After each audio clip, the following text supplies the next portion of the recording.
PUBG പ്രണയക്കാരി Seema India വിട്ടു പോവില്ല പാകിസ്ഥാനിലേക്ക്. വാർത്തകൾ ഇങ്ങനെ പ്രചരിക്കുകയാണ്. കാരണം കോവിഡ് സമയത്ത് ഉണ്ടായ കൗതുകമുള്ള ഒരു സംഭവമാണ്.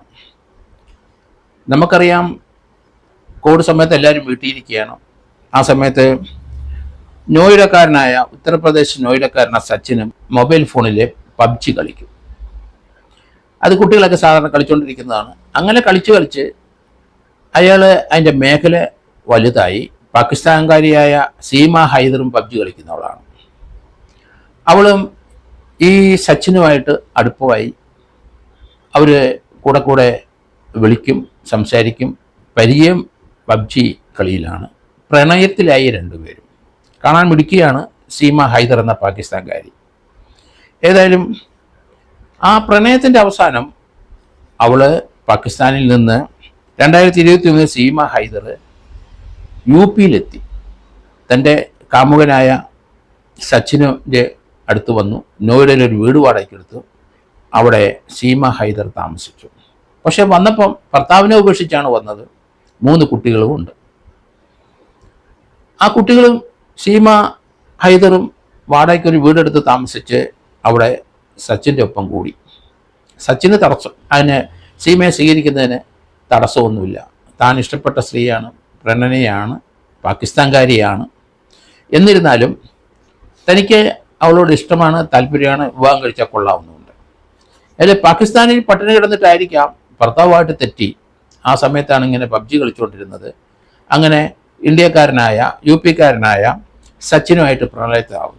പക്ഷെ 2023 ആയി കഴിഞ്ഞപ്പം സീമ അവിടുന്ന് പാകിസ്ഥാനിൽ നിന്ന് രക്ഷപ്പെട്ട് കുട്ടികളുമായിട്ട് നേപ്പാൾ വഴി എങ്ങനെയോ അവള് നോയിഡയിലെത്തി.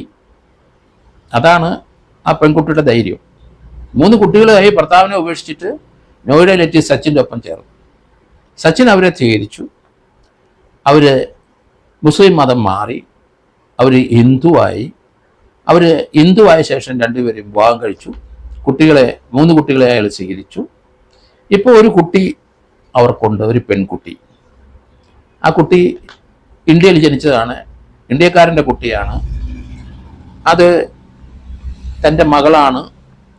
താനിപ്പം ഹിന്ദുവായി മാറി. ഒരു ഹിന്ദു പേര് സ്വീകരിച്ചു. മകൾക്കും ഹിന്ദു പേരാണ് ഇട്ടിരിക്കുന്നത്. അവൾ ഭാരതി മീണ എന്നാണ് പെൺകൊച്ചിൻ്റെ പേര്. ഷീമയ്ക്ക് ഇന്ത്യയിൽ തുടരാൻ തന്നെയാണ് താല്പര്യം. പുതിയതായ ഇന്ത്യ വിട്ടുപോകണം പാകിസ്ഥാൻകാരെന്നുള്ള നിർദ്ദേശത്തോട് അവർ ചേരുന്നില്ല. അവർ പറയണത്, ഞാൻ ഇന്ത്യക്കാരിയായി മതം മാറി, ഞാൻ ഹിന്ദു റൈറ്റ്സ് പിന്തുടരുന്ന ആളാണ്, ഞാൻ ഇന്ത്യ വിട്ടു, എൻ്റെ ഭർത്താവ് ഇവിടെയാണ്, എനിക്ക് ഭർത്താവിൽ ഒരു കുട്ടിയുണ്ട്, ആ കുട്ടിയുടെ പേരും ഇന്ത്യക്കാരുടെ പേരാണ്, ഞാൻ മതം മാറി ഹിന്ദു വിശ്വാസത്തിലേക്ക് വന്നു. ഇതിനകത്ത് അവർ പല വക്കീലന്മാരെയും കണ്ടിരിക്കുന്നു. നിയമപ്രശ്നങ്ങൾ പലതും ഇതിനകത്ത് വരും. ഇന്ത്യക്കാരന് ആണ് ഭർത്താവ് സച്ചിൻ. അയാൾ വിവാഹം ചെയ്തിട്ടുണ്ട് നിയമപരമായിട്ട്. അവർ ഹിന്ദു മതാചാര പ്രകാരം വിവാഹം ചെയ്തിരിക്കുന്നു. അപ്പോൾ അവർക്ക് പാകിസ്ഥാനിലോട്ട് പോകേണ്ടി വരില്ല, ഞാൻ പോകില്ല എന്നാണ് അവർ പറഞ്ഞു കഴിഞ്ഞു. ഏതായാലും അതിന് അവർ നിയമപരമായ നീക്കങ്ങൾ നടത്തി. ഇപ്പോൾ അവർ കോടതിയിലേക്ക് പോയി കഴിഞ്ഞിരിക്കുന്നു. കാരണം അത് നമ്മൾ നിയമപരമായി നോക്കിക്കഴിഞ്ഞാൽ അവർ ഒരു ഇന്ത്യക്കാരൻ്റെ ഭാര്യയാണ്. അതുകൊണ്ട് ഇന്ത്യയിൽ നിൽക്കാം. മതം മാറിയാലും മാറിയില്ലേലും ശരി. പക്ഷെ അനുകൂലമായ ഒരു ഘടകം തന്നെ വന്നിരിക്കുന്നു. അവർ ഹിന്ദുവായി മാറിയിരിക്കുന്നു, ഹിന്ദു വിശ്വാസത്തിൽ വന്നിരിക്കുന്നു. അവരുടെ 3 കുട്ടികൾ മുൻ ഭർത്താവിൻ്റെ ആണെങ്കിലും അവർ ഇന്ത്യയിലെത്തി താൻ സ്നേഹിച്ച പുരുഷനുമായിട്ട് ചേർന്നിരിക്കുന്നു. അതേസമയത്ത് മറ്റൊരു നിയമപ്രശ്നമുണ്ട്. അതിന് ഇവർ രണ്ടുപേരും പ്രതിയാക്കി. കാരണം അനധികൃതമായി ഇന്ത്യയിൽ അവർ വന്നതാണ്. അതിന് പാസ്പോർട്ടില്ല. അവർ പാസ്പോർട്ട് ഉണ്ടെങ്കിലും ശരി, നിയമപരമായ രീതിയിൽ അവർ ഇന്ത്യയിൽ എൻട്രി ചെയ്തിരിക്കുന്നത്. അതുകൊണ്ട് അതിനൊരു കേസ് പോലീസ് എടുത്തിട്ടുണ്ട്. പക്ഷേ തന്നെ ഡീപ്പോർട്ട് ചെയ്യാൻ കഴിയില്ല എന്നുള്ള രീതിയിലാണ് അവർ സംസാരിക്കുന്നത്.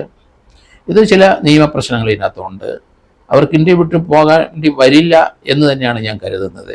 കാരണം അവർ ഇവിടെ വിവാഹം ചെയ്തിട്ടുണ്ട്. ഒരു ഹിന്ദുവിനെ വിവാഹം ചെയ്ത്, ഭർത്താവ് ഇന്ത്യക്കാരനാണ്. രണ്ടാമത് അവർ പറയുന്നത് അവർ മതം മാറി, അവരൊരു ഹിന്ദുവാണ്. ഇനി പാകിസ്ഥാനിലേക്ക് അവരുടെ ജീവൻ തന്നെ അപകടത്തിലാവും. അവരുടെ ഇപ്പോഴത്തെ കുട്ടി പെൺകുട്ടിയാണ്, ഇന്ത്യയിൽ ജനിച്ചതാണ്. അങ്ങനെ നിയമപരമായ ഒത്തിരി സംരക്ഷണം അവരുടെ ഈ പ്രവർത്തികൾക്കുണ്ടായി. എൻട്രി മാത്രമാണ് അവർ ഇന്ത്യയിൽ വന്നിരിക്കുന്ന എൻട്രി മാത്രമാണ് നിയമവിരുദ്ധമായത്. ഏതായാലും ഇന്ത്യ ഗവൺമെൻറ് അനുഭാവം പരിഗണിക്കണമെന്നുള്ള രീതിയിൽ അവർ അപേക്ഷ കൊടുത്തിട്ടുണ്ട്, കോടതിയിൽ കൊടുത്തിട്ടുണ്ട്. അതുകൊണ്ട് ഈ ഭക്ഷ്യ പ്രണയനിക്കാരി പാകിസ്ഥാൻ വിട്ടിട്ട് അവർ ഇന്ത്യയിൽ വന്നത് അത് വലിയ കൗതുകം ഉണർത്തിയ ഒരു വാർത്ത തന്നെയായിരുന്നു. കാരണം അവർ ഇന്ത്യയിൽ എങ്ങനെ വന്നു എന്നുള്ള ഇന്നും അജ്ഞാതമാണ്. പക്ഷേ വന്നത് നേപ്പാൾ വഴിയാണ്. പലരും പോകുന്നതും വരുന്നതും, ഇവിടുത്തെ പല ക്രിമിനൽസ് പോകുന്നതും വരുന്നതും ഒക്കെ നേപ്പാൾ വഴി പോയും വരികയൊക്കെ ചെയ്യുന്നുണ്ട്. അതേസമയത്ത് ഇവർ ആ നേപ്പാൾ വരെ എങ്ങനെ എത്തി? പാകിസ്ഥാൻകാരിയായ ഒരു വീട്ടമ്മ 3 കുട്ടികളുമായിട്ട് അവരെങ്ങനെ, ഏത് വഴി, ഏത് റൂട്ടിൽ അവരാണ് അവർ നേപ്പാളിൽ എത്തിയത്? പാസ്പോർട്ട് ഉണ്ടെങ്കിൽ ചിലപ്പോൾ നേപ്പാൾ വരെ എത്താം. പക്ഷേ നേപ്പാളിൽ നിന്ന് ഇന്ത്യയിലേക്കുള്ള വിസ ഇല്ലാതെയാണ് അവർ എൻട്രി ചെയ്തിരിക്കുന്നത്. അതുകൊണ്ട് ഇത് നമ്മൾ നിയമപരമായ രീതിയിൽ ഇത് കൈകാര്യം ചെയ്യാൻ കഴിയുള്ളൂ. കാരണം അവർ ഇന്ത്യക്കാരിയായി മാറി എന്നുള്ളത് ആണ് ഇതിനകത്തൊരു നിയമപരമായ മറ്റൊരു പ്രശ്നം. ഭർത്താവ് ഇന്ത്യക്കാരനാണ്, ഇന്ത്യ ജനിച്ചൊരു കുട്ടിയുണ്ട്. ഈ വ്യത്യസ്തമായ 3 പോയിന്റുകളിലാണ് അവരിപ്പോൾ നിൽക്കുന്നത്. അവരുടെ അഡ്വക്കേറ്റ്സ് അവർക്ക് നിയമപരമായ എല്ലാ സാഹചര്യവും ഉരുത്തിരിഞ്ഞ് വന്നിട്ടുണ്ടെന്നുള്ള രീതിയിൽ തന്നെയാണ് അവർക്ക് കൊടുത്തിരിക്കുന്ന അഡ്വൈസ്.